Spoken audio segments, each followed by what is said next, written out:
My mother looked straight into my eyes and spoke in a gentle voice, as if she were announcing something completely ordinary. This Christmas, everyone will get only one small gift, to keep things fair. At that moment, I smiled, thinking her words made perfect sense. But that morning, my two nephews tore open their wrapping paper and shouted with excitement when they saw brand new phones, while my son sat quietly, looking down at his tiny gift, a pair of gray wool socks. In that moment, the air in the room seemed to freeze. It wasn't because of the gift itself, but because of the silence that followed, the kind of silence that makes you realize some wounds don't come from strangers, but from the very place you call home. Welcome to Family Ashes. I'm telling this story not to complain, but to ask you something honest. What hurts more, not being loved, or having to watch your child be looked down on by your own family? If you've ever felt the way I did, stay until the end of this story. And if you believe every wound deserves to be heard, subscribe to Family Ashes, so we can share, and maybe find a bit of peace among the ashes of family. My name is Lauren Parker. I'm 36 years old, living in Portland, Oregon, a city where winter is always wrapped in mist and the rain falls softly, like breath. I work as a deputy executive director for a pharmaceutical distribution company, a demanding job but steady enough for me to raise my son without asking anyone for help. My son, Owen, is 9 years old, a quiet, gentle boy who loves drawing more than anything else. He can sit by the window for hours, sketching the shadow of a tree or the faint outline of the rain. I raise him on my own, not because that choice is easy, but because sometimes keeping peace for yourself and your child is the only choice left. My family isn't large. My mother, Elaine, a woman who always needs to be in control, my sister, Melissa, always skillful with her words and gifted at making others believe she's the fragile one who needs care, my brother-in-law, Jason, and their 13-year-old twin boys, Aiden and Noah, who've already learned how easily life gives them what they want. On the surface, we're still a normal family. We still have dinners together on holidays, still take smiling photos under bright Christmas lights. To anyone else, we probably look close, maybe even happy. But deep down, I've always felt something slightly off, a small emptiness I could never name. Maybe that's why, when the real storm hit, it didn't surprise me. It just hurt in a way I had been expecting all along. Since I was little, I understood that in our house, some things were shared equally, and some weren't. My mother, Elaine, was a woman of rules and selective affection. She could spend an entire morning baking cinnamon rolls for my sister because Melissa loved the smell, but forget that I was allergic to almonds. My sister was always loved loudly and brightly. She had her own room with pink curtains, a new lamp every school year, while I stayed in the small room at the end of the hallway, next to the storage closet, where winter always smelled of damp wood. I wasn't angry, I just learned to believe that maybe my mother loved me differently. She told me I was strong, independent, and didn't need much care. That phrase, "You're strong, you can handle it," followed me through my childhood, both a medal and a sentence.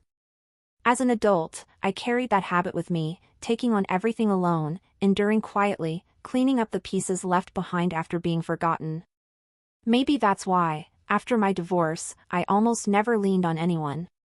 I left for work early, came home late, only hoping my son, little Owen, would have a childhood less unsteady than mine. I always tried to make him believe that family was something solid. But that night, I realized all my efforts might never be enough. That evening, my mother invited my sister and me over for dinner. Her kitchen was just as it had always been, the rose-embroidered curtains, the familiar dishes, the warm yellow light that made everything look softer than it really was.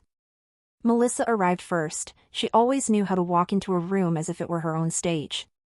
Her twin boys, Aiden and Noah, immediately took their seats, eyes glued to their phones, 13, yet already carrying themselves like small adults. I came in after them, with Owen. My son greeted his grandmother shyly, she patted his head absently, then turned back to her conversation with my sister. During dinner, my mother said cheerfully, "This Christmas will be simple.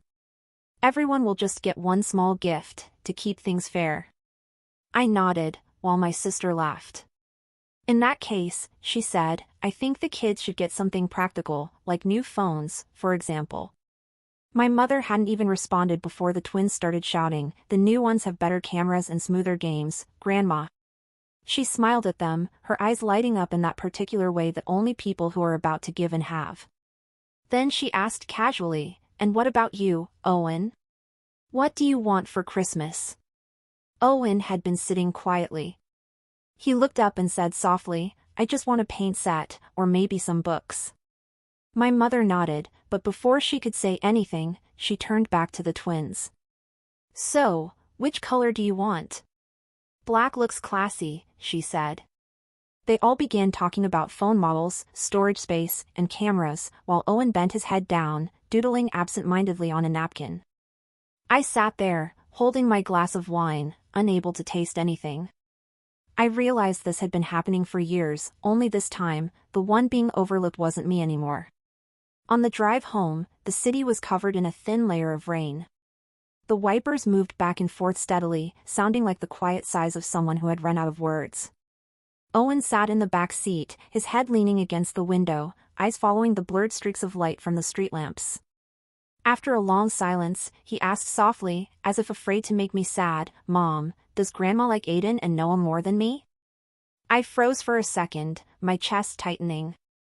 That question, so innocent, pierced the deepest part of me. I looked in the rearview mirror and saw his reflection illuminated by the red glow of the car behind us, sad eyes, but not angry, not resentful. I pressed my lips together, trying to keep my voice steady. No, sweetheart. Grandma loves you. He nodded right away, believing it completely, the way children always believe the good things adults tell them.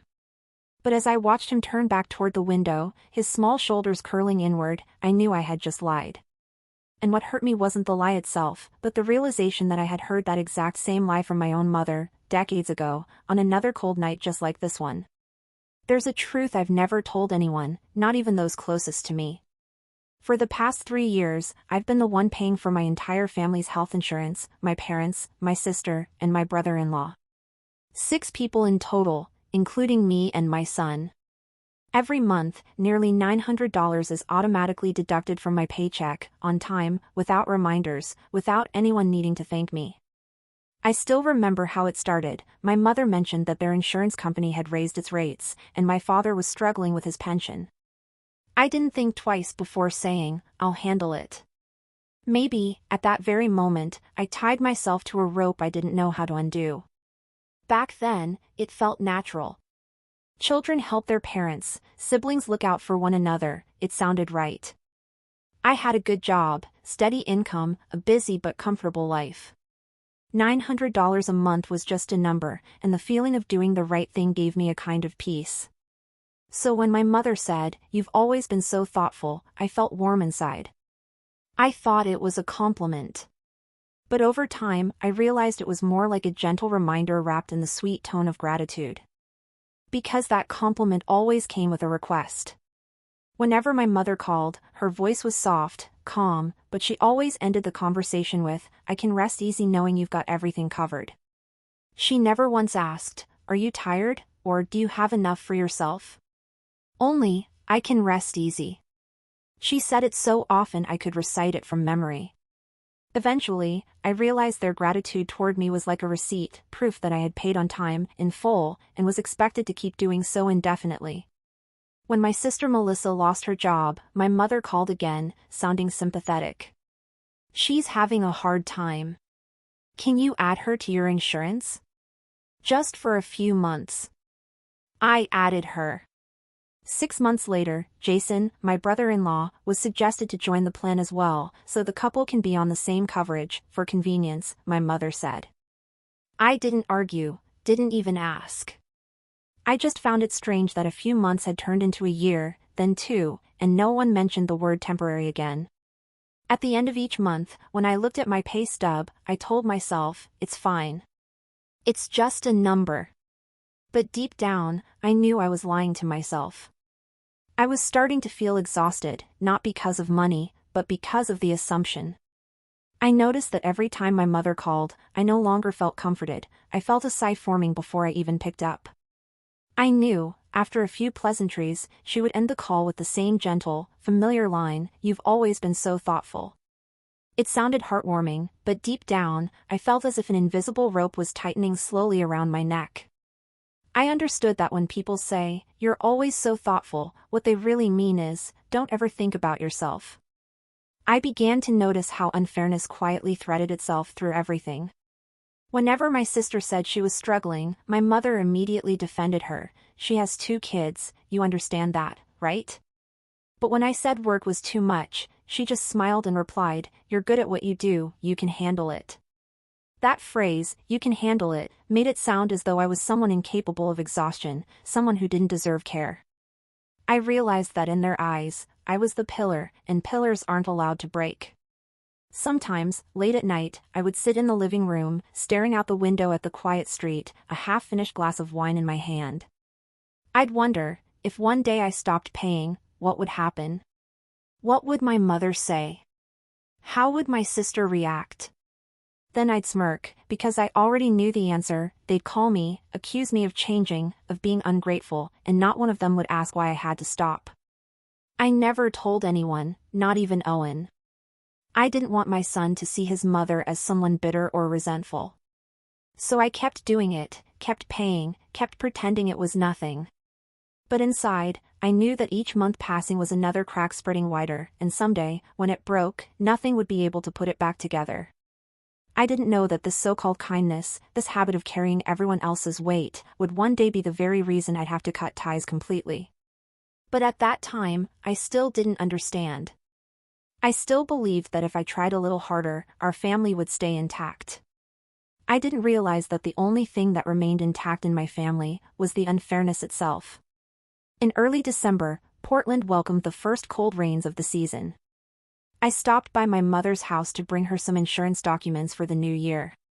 The small road leading to her old neighborhood was slick, pine needles collecting under the tires, and I found myself driving slower than usual, as if a part of me didn't really want to get there. When I walked into the house, the air smelled of baked goods and incense, that familiar scent of hers, comforting and distant at the same time. My mother was upstairs. I heard her voice calling down, "Come up, dear, I'm in the middle of wrapping gifts." I climbed the stairs and stepped into her room, a space always so neat it felt staged for visitors. On her neatly made bed lay 3 wrapped presents. 2 were large, wrapped in shimmering silver paper with bright red ribbons. The third was small and thin, with a discounted store sticker still stuck to the corner. My mother was tying the last ribbon as she spoke casually, the small ones for Owen, something practical. Kids grow up fast, they don't need anything fancy. I walked closer, looking at the tiny gift that could fit in both my hands. The tag read, "For my dear grandchild, from Grandma."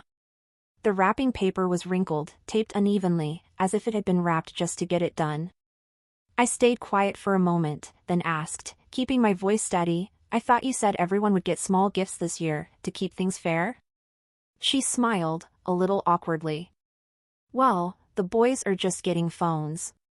Everyone needs a phone these days, you know that. It's still a small, practical gift." Her words fell lightly, but something inside me stung. I looked at the 2 shining boxes, the silver wrapping reflecting light so brightly it almost hurt my eyes, and then at Owen's gift, small and frail, nearly invisible among the glitter. I asked quietly, "Mom, what's in it for Owen?" "A pair of wool socks," she said quickly, as if worried I hadn't heard, then added in a rush, "really good ones, from a nice sporting store. They're durable and warm. I thought they'd be perfect for Owen." I unwrapped it. The smell of new wool rose up, cold, clean, and empty. Gray socks, neatly folded, nothing special. Just a pair of socks. I held them, feeling as though I'd just touched a truth I'd been avoiding. Of course, my mother wasn't cruel, she was just used to things being this way. But when had her practicality turned into an excuse for dividing affection? I stood there silently, unable to speak. The air in the room seemed to tighten, as though even breathing too loudly might expose something ugly. My mother kept talking, her voice calm and even. "Don't overthink it. Christmas is supposed to be joyful. No need for expensive gifts. Just something small, everyone gets something." I nodded, but in my mind, old images came flooding back, the small bedroom from my childhood, the blanket handed down from my sister, my mother's voice saying, "You're strong, you can handle it." I thought I had grown used to it, but some wounds never really heal, they just start bleeding again with the slightest touch. When I walked downstairs, Owen was sitting at the dining table, a colored pencil in hand, carefully shading a drawing of his grandmother. He wanted to give it to her for Christmas and had spent several evenings perfecting the gentle smile he always imagined on her face. He looked up and smiled at me. "Look, Mom," he said, "I'm almost done. Grandma's going to love it." I smiled back, trying to hide the slight tremor in my hand. I didn't tell him that just minutes earlier, I'd seen the practical gift meant for him. I didn't tell him that, in that moment, I felt as though I had lost something I could never get back, perhaps the fragile belief that love within a family could still be fair. My son remained cheerful, still believing his grandmother would smile brightly when she opened his gift. And me, I stood in that warm, cozy house, feeling as if I'd just stepped into the true cold of winter, the kind that doesn't come from weather, but from people's hearts. That Christmas morning, my mother's house was full of laughter, the scent of roasted ham and cinnamon blending in the air. She liked everything to be perfect during the holidays, so the whole house glowed with lights, the tall Christmas tree sparkled to the ceiling, and carols played on repeat like clockwork. Melissa and Jason had arrived early with the twins, Aiden and Noah, both dressed in crisp new clothes. I came later, with Owen. He held his drawing carefully, the one he had spent weeks finishing just for his grandmother. "Oh, everyone's here," my mother exclaimed, her voice cheerful, her face bright. She hugged the twins tightly, kissing their foreheads, then turned to look at Owen. Her hand rested briefly on his shoulder, so quick it felt like a polite gesture more than affection. "Say hi to Grandma," I whispered. Owen smiled, greeted her politely, then went to place his drawing under the tree, next to the pile of colorful gifts. After lunch, everyone gathered around the tree. My mother held a list and began handing out presents, the air bursting with the sound of children's excitement. "This one's for Aiden, and this one's for Noah." 2 large boxes were handed out at the same time, her eyes full of pride. The boys nearly tore the paper apart, the glossy wrapping crinkling as it hit the floor. "Oh my gosh!" Aiden shouted, "It's a new phone." Noah held his up, grinning wide. "The newest iPhone." The room filled with noise, laughter, chatter, the hum of approval. My sister said, "Mom, you spoil them too much," but her voice carried pride, not reproach. I sat still. My heartbeat slowed as I stared at the shining devices in their hands, reflecting the glow of the Christmas tree. Owen sat beside me, his face lighting up with excitement for a brief second before he turned toward my mother as she picked up the smallest gift. "And this," she said softly, "is for Owen." He took the package with both hands, holding it carefully, afraid to tear it. He opened it slowly, layer by layer, so delicately that the room went quiet for a few seconds. When the last piece of wrapping fell away, Owen looked down and saw what was inside, a pair of gray wool socks. He froze for a moment, then smiled gently, folded the socks, and said quietly, "Thank you, Grandma."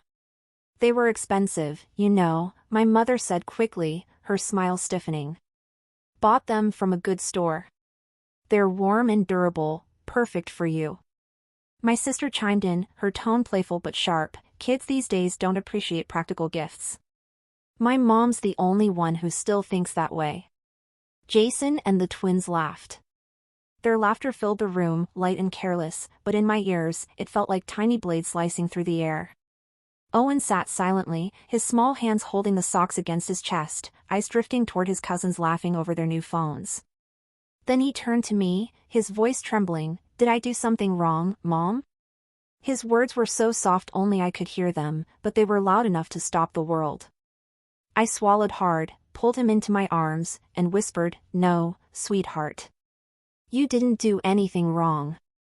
I tried to keep my voice steady, but my throat burned. My mother kept chatting with my sister, as if nothing had happened. The room buzzed again with laughter, with the sounds of notifications from shiny new phones, with the rustle of wrapping paper. But for Owen and me, there was only silence, a heavy, suffocating silence that belonged to us alone. I felt the air drain from the room.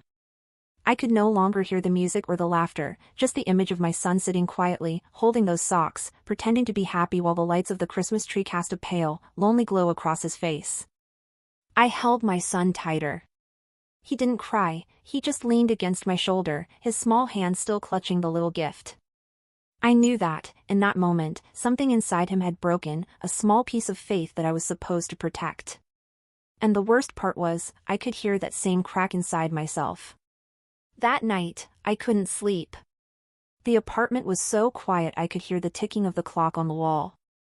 The desk lamp cast a small circle of light, reflecting my still figure in front of the computer screen.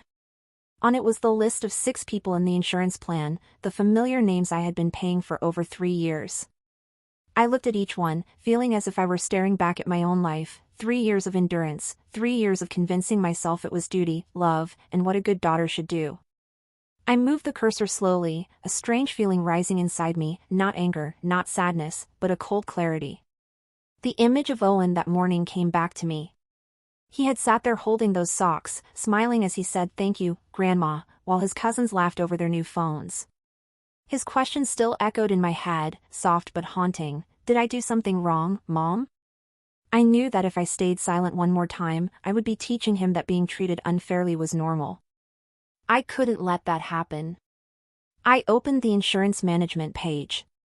A small prompt appeared on the screen. Are you sure you want to remove this member? Tiny, but final. I looked at the first name, my mother's, and clicked. A faint sound followed.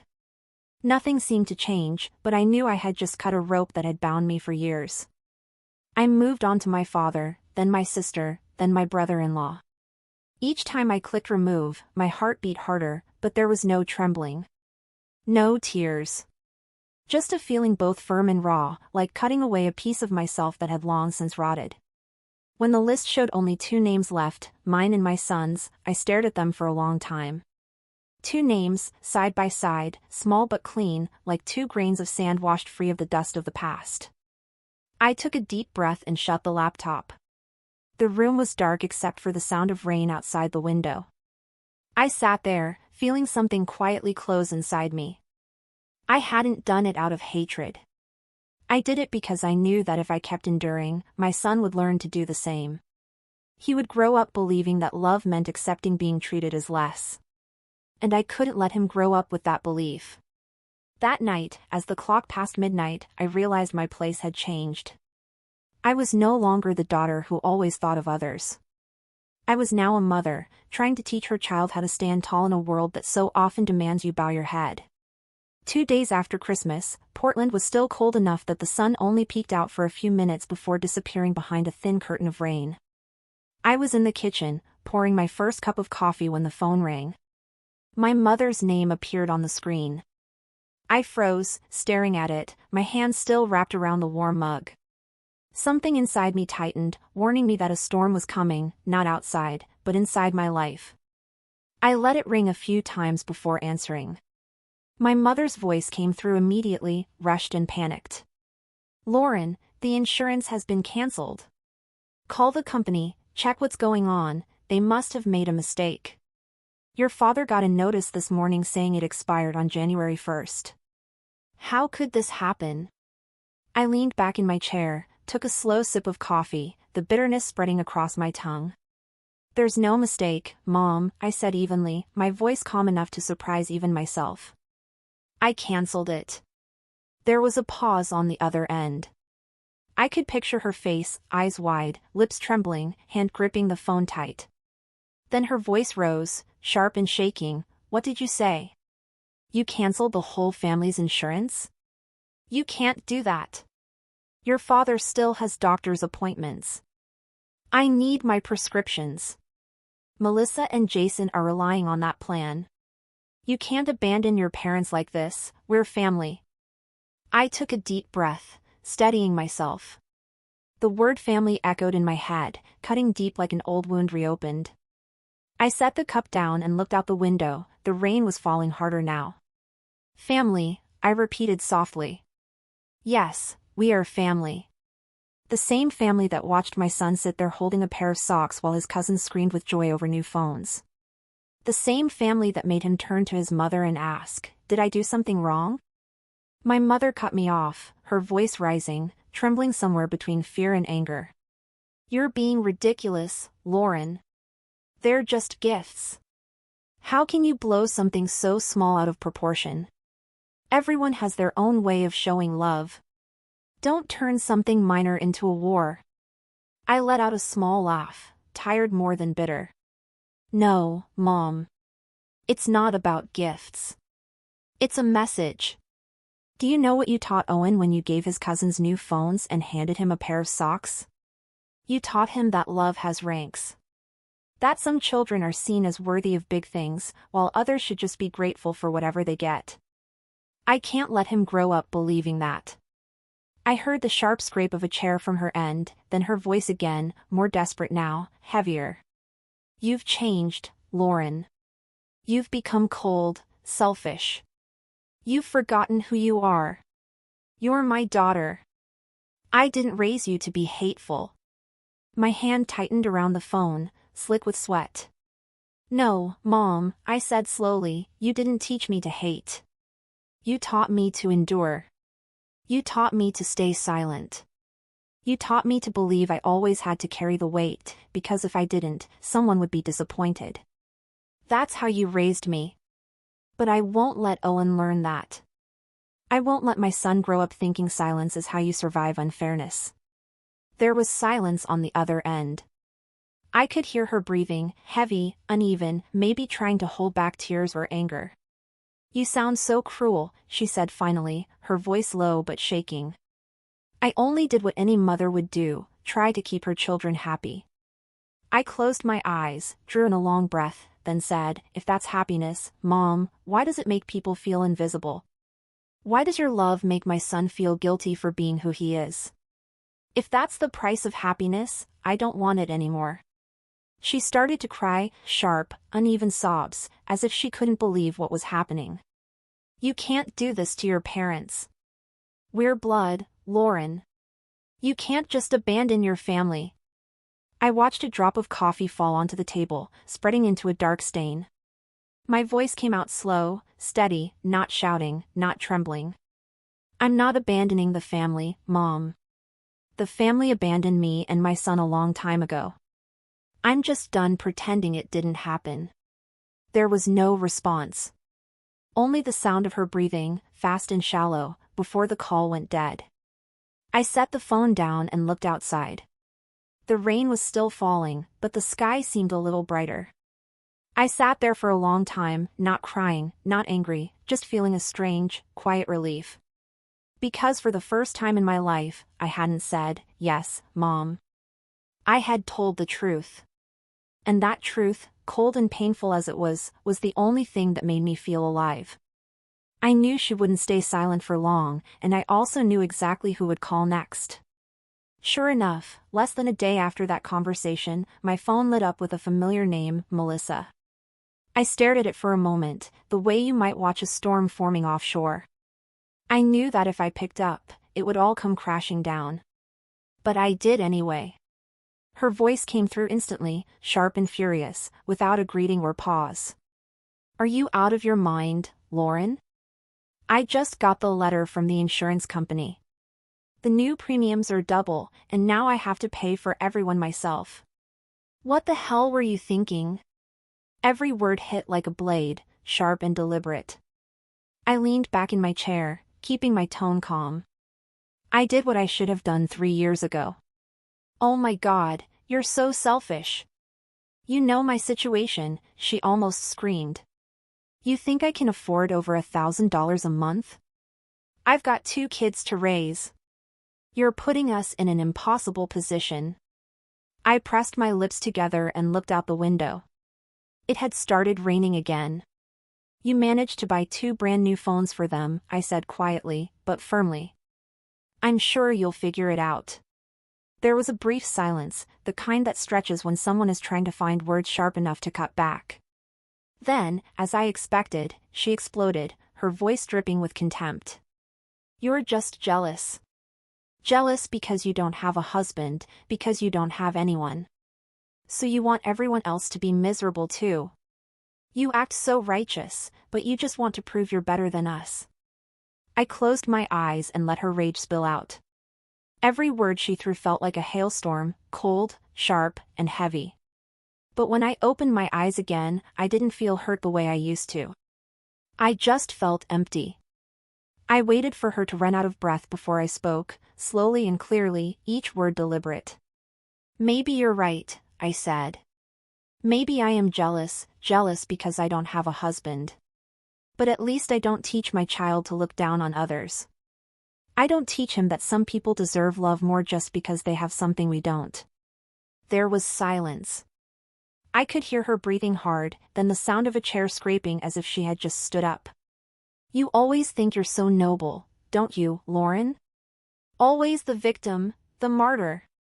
But really, you're just small and bitter. I smiled, a sad smile, not an angry one. No, you're wrong. I used to be the one who sacrificed. Now I'm just someone who's tired. I heard her take a deep breath, then the sharp slam of the phone hanging up. The room fell silent again, except for the sound of rain hitting harder against the windows. I sat still, feeling as if I'd just lived through a storm, loud, violent, and over too suddenly, leaving behind damp air and cold stillness. I looked down at the phone in my hand, the dark screen reflecting my face, calm, but worn to the bone. I realized that moment was when the final thread connecting me to my family snapped. No more pretending. No more suffocating holiday dinners wrapped in fake warmth. There was only me, my son, and the silence, a silence that was equal parts sorrow and relief. That February, Portland was wrapped in a cold, gray sadness so heavy that it made you want to pull the blanket over your head and forget the world. I remember that morning clearly, the sky dull as lead, the wind slipping through the window seams, carrying the damp chill of rain. I had just set my coffee cup down on my desk at work when my secretary knocked and handed me a thick yellow envelope. On the corner, in bold letters, it read, Legal Documents, McKinley and Partners Law Firm. I frowned. I wasn't involved in any lawsuits, didn't owe anyone money. But when I broke the seal and pulled out the neatly clipped stack of papers, the first line, typed in bold capital letters, froze my blood. Notice of lawsuit. My eyes moved down to the next lines, and my heart seemed to stop. Plaintiffs, Elaine Parker and Richard Parker. Defendant, Lauren Parker. Charge, abandonment of parents and financial damages. I read the words over and over, trying to make sense of what I was seeing. My mother, the woman who once held me when I fell, who taught me how to braid my hair, how to bake, who told me you have to be the strong one, was suing me. Suing me, legally, with a lawyer, a signature, and a list of demands for compensation. I set the documents on my desk, my hands cold. Around me, the office buzzed as usual, colleagues chatting, typing, calling out lunch orders. No one had any idea. I just sat there, staring at those papers like they were the final scene of a tragedy that had been written years ago, only now someone had signed their name at the bottom. I must have sat there for nearly an hour before I found the strength to pick up my phone and call an old friend who worked in law. She referred me to an attorney named Greg Hudson, saying he was careful, experienced, and well-versed in family disputes. When I called him, my voice was hoarse, as if I had been speaking all night. Greg scheduled an appointment for that afternoon at his office by the Willamette River. When I arrived, he was already waiting. He was in his 50s, tall and lean, silver-rimmed glasses resting on a calm, thoughtful face. He greeted me kindly, took the folder from my hands, and began reading through it, page by page. I sat across from him, listening to the soft rhythm of rain against the window and the quiet rustle of turning paper, feeling as though each sound was stripping another layer of my skin. After 10 long minutes, he set the papers down, removed his glasses, and looked at me through the dim light. I'll be honest, he said, his voice steady and deep. They don't have a legal case. In the United States, there's no law requiring adult children to provide health insurance for their parents unless a binding agreement exists. You have no legal obligation. If everything you've told me is accurate, they'll lose. I nodded, managing a faint smile. I understand. But you know what, Mr. Hudson? Winning or losing doesn't really matter to me anymore. He tilted his head. What do you mean by that? I looked out the window. The rain had grown heavier, wind whipping against the glass with a long, low howl. Because inside, I've already lost. I lost the day I watched my son sit there holding those socks while my mother smiled at my nephews showing off their new phones. That's when I realized I didn't have a family anymore, not really. Greg said nothing. He simply nodded, a faint sadness crossing his face. I could tell he had heard too many stories like mine, people dragged into battle against their own blood. But I didn't want his pity. I hadn't come to complain. I came to finish the process that someone else had forced me to begin. After leaving his office, I walked along the street by the river. The rain had eased to a drizzle, pulling in wide puddles along the curb. I didn't open my umbrella, I let the cold drops hit my face. I thought about my mother, how she'd said, "We're family," before picking up a pen to sign her name on the lawsuit against her daughter. I thought about my father, who had never once dared to speak up. And my sister, probably sitting at home, listening to my mother retell the story as if I were the villain in it. When I got home, Owen was asleep. His unfinished drawing still lay on the table. I sat beside him, looking at those innocent pencil strokes, simple, but mature in a way that broke my heart. In the picture, he had drawn the two of us standing in the rain, holding hands, just the two of us in an empty street. Behind us were houses with no windows, no people, just gray. I stared at that drawing for a long time. It was so simple it hurt, and yet so true it made my throat tighten. I realized then that there was nothing left to hold on to. Lawsuits could have seals, lawyers, and signatures, but they could never make someone feel love. I didn't need to win against my mother in court. All I needed was for my son to look at me and believe that, even if the whole world turned its back on him, he would still have one person who would stand beside him, who would never let him feel small or unseen. I tucked his drawing into the desk drawer and turned off the light. In the darkness, the sound of rain on the porch was steady, almost soothing. But I no longer felt cold. Maybe because, in a world filled with lawsuits and blame, there was still one small thing keeping me grounded, my son's hands in mine, and the quiet certainty that no one could ever take that away from me. The courtroom that day was packed. It seemed the entire extended family had shown up, faces I'd seen countless times at holiday dinners, now lined up on the wooden benches, staring at me as if I'd committed something unforgivable. The air was heavy, suffocating, thick with the smell of old wood, cheap perfume, and silent judgment. I sat at the defendant's table, my hands resting on the cold surface, Greg seated beside me, composed as always. Across from us sat my mother, next to my father. She wore a beige wool coat, her makeup meticulous, her eyes slightly puffy but defiant. I had never seen her look at me that way, strange, cold, determined, as though she needed to prove something. Melissa was there too, arms crossed behind them, anger burning in her eyes. When the hearing began, the opposing lawyer, a middle-aged man with a loud, confident voice, stood and spoke about moral duty, about a child's obligation to their parents, about the emotional and financial distress the Parkers suffered because of their daughter's sudden actions. He called me unfeeling, ungrateful, and vindictive. I listened to every word, not angry, just tired. Then it was Greg's turn. He stood, his voice calm and precise. "Your Honor, there is no legal statute that requires an adult child to provide health insurance for their parents, unless a written agreement exists. My client, Ms. Lauren Parker, voluntarily paid nearly $900 a month for 3 years, entirely from her own income. No one asked her to. No one forced her to. And when she chose to stop, that was not abandonment, it was simply the end of a voluntary act of generosity." The judge, a man in his 60s with silver hair and a gravelly voice, looked at me. "Ms. Parker," he said, "is there anything you'd like to say before the court makes its decision?" I stood. The room went completely still. I looked around, saw my mother turn away, my father lower his head, and Melissa sit up straighter, her lips pressed tight. I took a deep breath, and then I spoke, not loudly, but clearly enough that every word carried across the silence.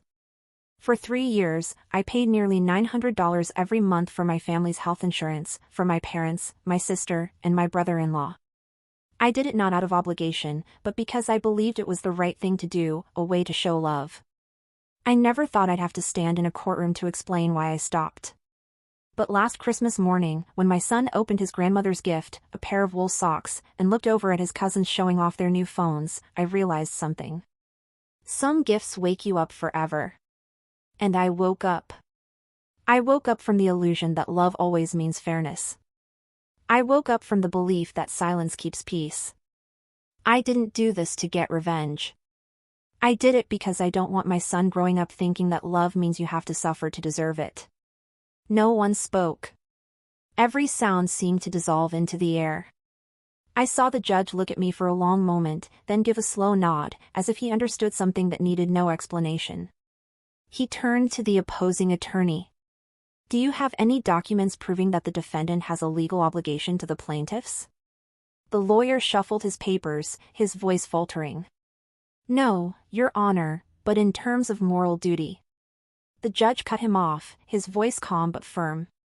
This court does not rule on morality, only on the law. By law, Ms. Parker has no such obligation. The case is dismissed.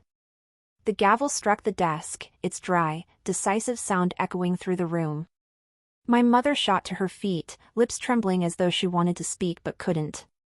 My father gently took her hand, signaling her to stay quiet. Melissa turned away, her eyes full of fury. I stood still, one hand resting lightly on the table. There was no joy in me, only a strange, hollow silence, as if I had just stepped through a door and found no one waiting on the other side. As the crowd began to leave, Greg leaned toward me and said softly, "You did well. You didn't just win the case, you stood up for yourself." I nodded, offering a small smile. "Thank you," I said quietly. "But I don't feel happy. I just feel light." When I stepped outside, the cold air hit my face, but I could breathe more easily than I had in years.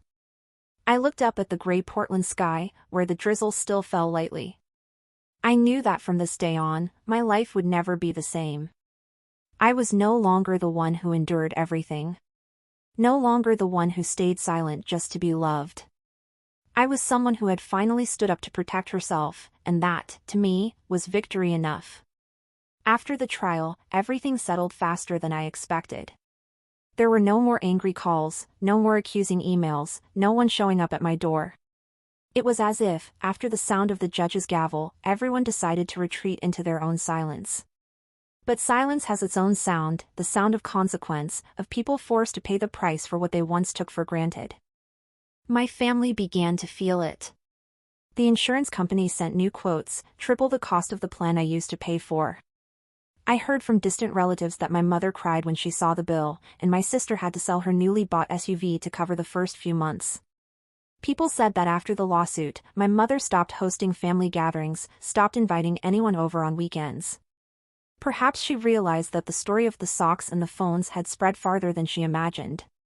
Her reputation, the proud title of the selfless mother, had peeled away like chipped paint. I didn't feel triumphant. On the contrary, every time I heard such news, my heart grew heavy. I had never wanted to see my mother humiliated, or my sister struggling. I only wanted them to understand that what they considered normal, favoritism, manipulation, taking advantage, were not harmless habits, but small, constant cuts into someone else's heart. But maybe people only understand once they start to bleed themselves. Time passed. My work flourished. I was promoted, my salary rose, and most importantly, I no longer sighed every month when looking at my pay stub. In the mornings, I could take Owen to school without rushing. In the evenings, we had dinner together, then spent quiet hours in the living room. He drew, I read. Those peaceful nights might have seemed ordinary, but to me, they were a luxury I hadn't known in years. Owen changed too. He laughed more, his voice sounded brighter, and his eyes no longer clouded over at the mention of his grandmother. He began to rediscover simple joys, drinking hot cocoa in the morning, painting at the kitchen table in the afternoons, running to greet me at the door every evening after work. One late winter afternoon, I came home to find him running toward me, his face glowing with excitement. "Mom, I drew something for you," he said, holding out a sheet of paper that still smelled of fresh paint. I looked down and saw the two of us, painted in soft strokes, standing hand in hand in a snowy field. In each of our hands was a pair of gray socks. Behind us, snowflakes shimmered in the air, glowing faintly as they fell. "What's this, sweetheart?" I asked, my voice catching a little. Owen looked up at me, his eyes bright and innocent in a way that made my heart ache. "It's our story, Mom," he said, softly. "The story about my socks, and you." I don't know when I leaned down to hug my son. I could hear his small heartbeat thudding steadily in his chest, the warmth spreading through me, softening the scars the past year had left behind. I whispered, "Yes, this is our story, and it's one I'll never forget. I still keep those socks. They lie folded neatly in a drawer, not as a reminder of unfairness, but of the truth that some lessons come with a heavy price. Yet once you've paid it, you finally become free. Whenever I look at those socks now, they no longer hurt. I only see the image of a little boy holding his painting in the snow, smiling at me, the smile of someone who never needed anything more than genuine love. And I know I did the right thing. Because, in the end, I taught my son what it took me half a lifetime to learn, that real love isn't measured by what someone gives you, but by whether they respect you." A year later, winter blanketed Portland again.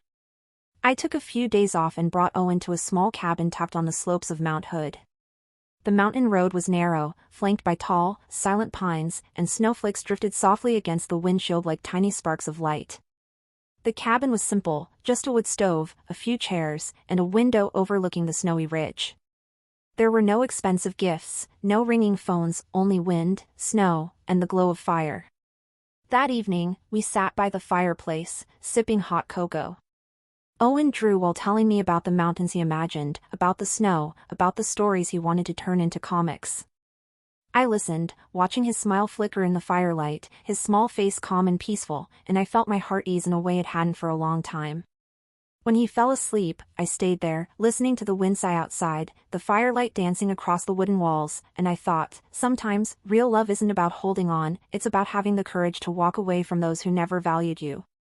Before going to bed, I opened my suitcase and took out a small box. Inside was the pair of gray wool socks, the gift from that Christmas long ago. I've kept them all this time, not out of bitterness, but as a reminder that sometimes the smallest things become life's greatest turning points. Those socks changed my path. They made me stop, look back, and choose a direction I once lacked the courage to take. Because of them, I stood up, not to fight anyone, but to protect what mattered most, my son, and my own self-respect. Outside, the snow kept falling, blanketing the forest in a quiet white stillness. I gently pulled the blanket over Owen and kissed his forehead. The firelight brushed across his small, peaceful face, an unspoken answer to every doubt I had ever carried.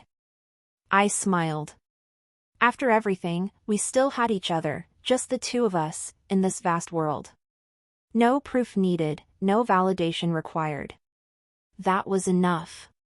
If you've ever had to stand up to protect your child from injustice, or simply to protect your own heart, share your story in the comments below. I believe that every wound, no matter its shape, becomes strength once we find the courage to tell it. And don't forget to follow Family Ashes, where every story is told in truth, without shouting, only with sincerity.